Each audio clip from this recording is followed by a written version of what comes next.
हिमाचल का CPS case पहुंचा supreme court.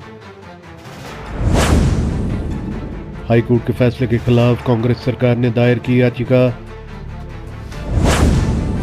Bhajpa ने कैविएट की फाइल।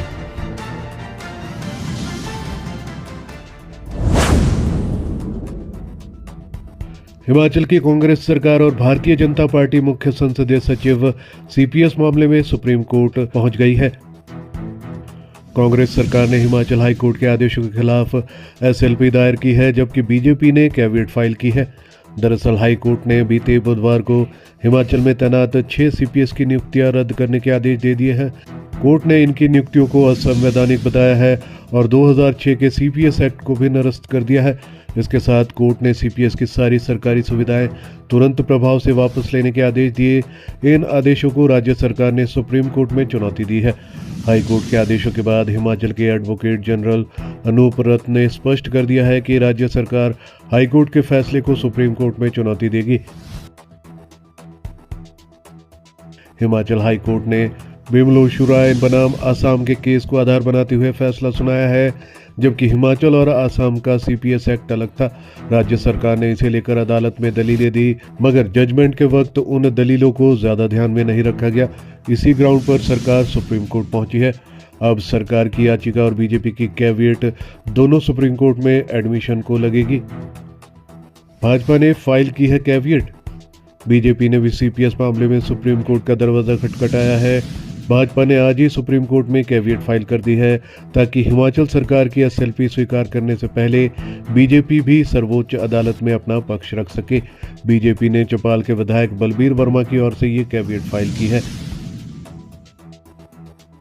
सीएम की अध्यक्षता में हुई मीटिंग में कानूनी पहलुओं पर चर्चा।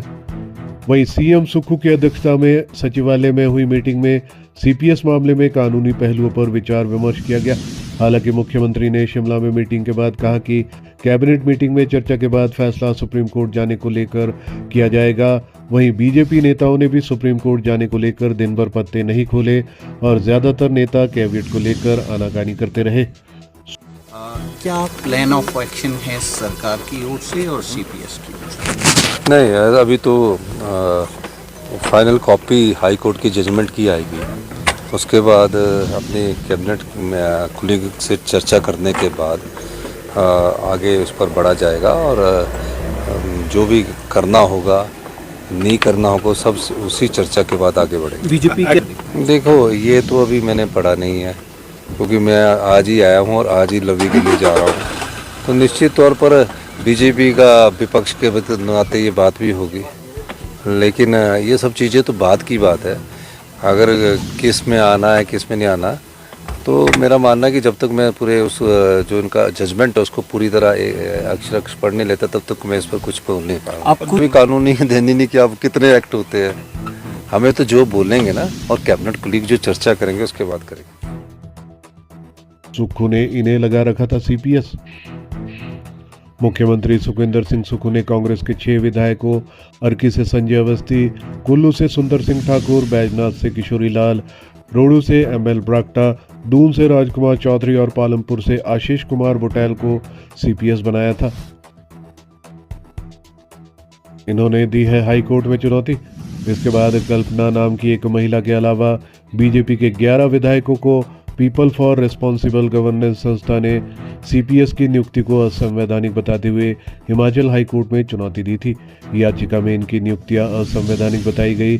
कोर्ट ने भी इनकी नियुक्तियों को गैरकानूनी बताया और हिमाचल संसदीय सचिव नियुक्ति, वेतन, भत्ते, शक्तियां, विशेषाधिकार और सुविधाएं एक्ट 2006 को रद्द करने के आदेश दिए। सरकार पर कोई असर पड़ने वाला नहीं, बोली प्रतिभा सिंह। वहीं कांग्रेस प्रदेशाध्यक्ष प्रतिभा सिंह ने कहा है कि हाईकोर्ट के फैसले से सरकार पर कोई असर पड़ने वाला नहीं है। सरकार पूरी तरह मजबूत है। सीपीएस की नियुक्तियां सरकार व संगठन में चर्चा के बाद की गई थी। उन्होंने कहा था कि फैसले को चुनौती देने को लेकर सरकार विचार विमर्श के बाद फैसला लेगी, लेकिन सरकार ने सुप्रीम कोर्ट में एसएलपी दायर कर दी है।